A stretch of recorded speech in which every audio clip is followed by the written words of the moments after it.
Hello everyone, my name is Michael and my oral presentation is on how emergency management is involved in planning and mitigating climate change and sea level rise. Now, emergency management and climate change essentially acts as an agency that identifies the risk associated with climate change and tries to reduce the potential impacts of those risks through a mitigation, preparedness, response, and recovery framework. Climate change and sea level rise is serious enough to impact the area's economy, infrastructure, and public health. The following figure shows how climate change leads to an increase in temperature, precipitation, and sea level rise. However, the impacts extend well beyond that. It can impact the health of the local community with poor air quality. Local farms can deal with the major impacts as well. If you live near a body of water or along the coast, climate change can impact the local water supply and cause greater coastal erosion and inundation. All of this needs to be accounted by emergency managers to better prepare for the long-term impacts from climate change. Climate change is a unique hazard in emergency management as it requires long-term planning and strategies in addition to communicating with politicians and the public. Now, certain action needs to take place at each framework that I outlined earlier in order to minimize the impacts that the public can see from climate change and sea level rise. Emergency managers can properly prepare for climate change like any other disaster by using a framework cycle.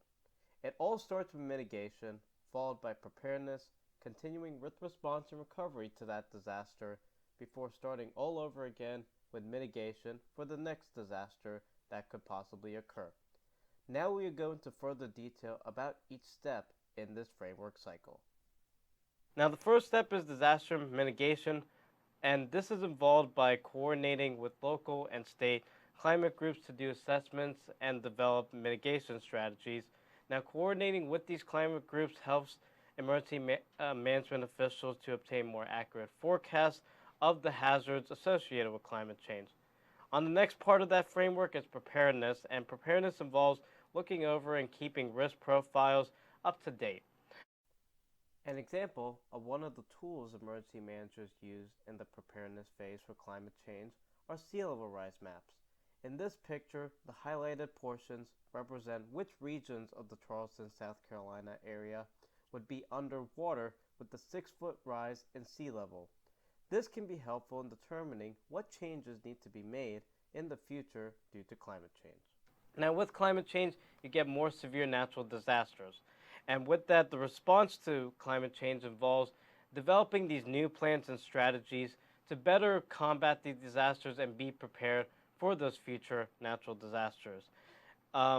Keeping these plans and strategies up to date is very important as it ties back to improving the preparedness we need for climate change in the long term. Now, finally, in terms of the recovery from climate change, it involves what needs to be done after these individual disasters in order to be prepared for the future.